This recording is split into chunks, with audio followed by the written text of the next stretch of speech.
On revient sur cette actualité, cette consommation d'électricité qui a baissé de 7,4% la semaine dernière en France. On attend les chiffres précis du gaz. On est avec vous, Benjamin Louvet, gérant matières premières chez Ophi Asset Management. Merci d'être avec nous ce matin sur ce plateau. Bon, pour le moment, on écarte un risque majeur sur l'énergie pour les prochaines semaines, en tout cas, Benjamin. Oui, bien sûr. Il faut savoir qu'on rentre dans une période de creux de consommation de l'année. On a préparé cet hiver en important énormément de gaz et donc les stocks sont sur des niveaux très élevés, ce qui fait qu'on peut être relativement serein sur la période qui vient, les quelques semaines qui arrivent. Il restera une période difficile à gérer en cas de vague de froid sur les pics de consommation, mais globalement, on devrait sortir de cet hiver avec des stocks plutôt élevés, plutôt plus élevés que la moyenne, et on devrait connaître peu de problèmes. La probabilité de problèmes de blackout, de coupure d'électricité cette année semble relativement s'éloigner. La vraie question se posera pour l'année prochaine. Oui, à condition qu'il n'y ait pas une vague de froid considérable. On l'a vu début décembre avec la petite vague de froid en France. Les stocks de gaz étaient passés de 97 à 83% en seulement 2 semaines.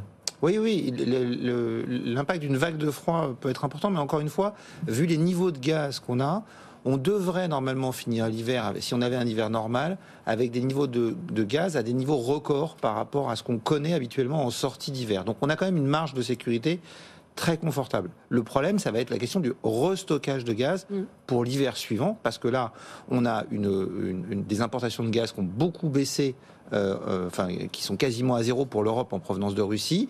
Vladimir Poutine a laissé entendre hier que si on mettait un mécanisme similaire à celui au pétrole sur le gaz, Gazprom pourrait se poser la question de son obligation de respecter ses contrats. Donc ça sera une vraie question. Et puis il va falloir qu'on fasse appel à du gaz naturel liquéfié qui est disponible en quantité limitée, sur lequel on va être en concurrence par rapport aux pays, notamment asiatiques, qui en consomment beaucoup. Cette année, on a tenu grâce à ça. 40% de notre gaz naturel, notamment, est venu des États-Unis via des bateaux. Bon, en ce moment, le rythme est en train de ralentir, ou va probablement ralentir, parce qu'il y a une vague de froid terrible qui est en train de toucher les États-Unis.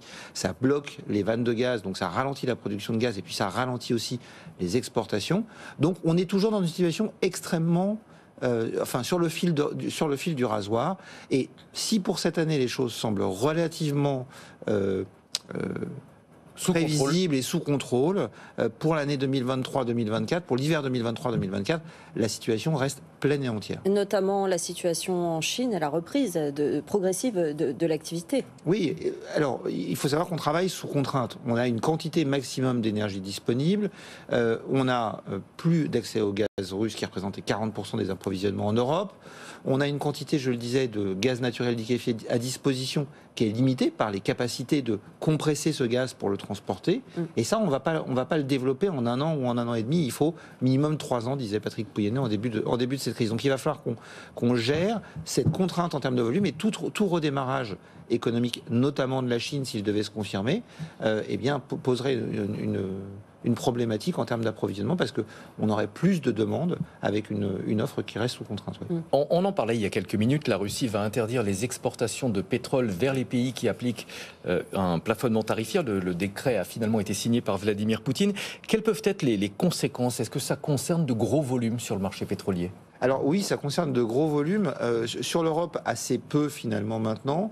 Mais l'Agence internationale de l'énergie, qui est l'organisation qui conseille les pays de l'OCDE dans leur politique énergétique, a sorti ses dernières estimations pour le mois de décembre, et elle estime qu'on devrait voir une baisse de la production de pétrole en provenance de Russie à la fin du premier trimestre de l'ordre de 14%. Il faut savoir que sur le marché du pétrole, là aussi, on est extrêmement tendu, et donc on pourrait très vite se retrouver avec une offre qui est difficile à soutenir, sachant que de l'autre côté demande, l'Agence internationale à l'énergie prévoit en 2023 une hausse de la consommation d'1 700 000 barils par jour, qu'elle a revu à la hausse au mois de décembre.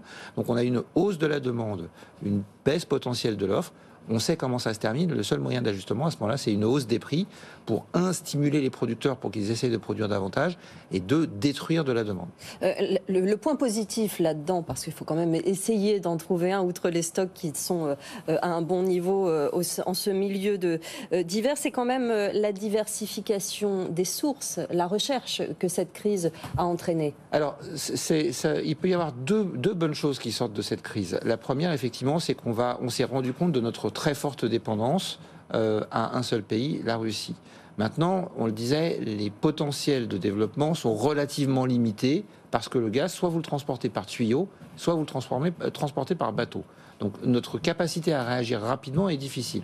La deuxième bonne nouvelle, c'est que ça doit nous faire nous poser des questions sur notre approvisionnement en énergie et sans doute accélérer la transition énergétique. Je rappelle quand même qu'on a un enjeu majeur qui est la limite du réchauffement climatique à 2 degrés voire 1,5 degré à horizon 2050, qu'on est très en retard sur les objectifs qui sont fixés par l'Agence internationale de l'énergie, par exemple, sur les volumes à installer, des capacités à installer sur le solaire, sur l'éolien, si on veut respecter cet engagement. Et donc, cette crise pourrait nous faire prendre conscience de la nécessité d'accélérer pour diversifier nos sources d'approvisionnement.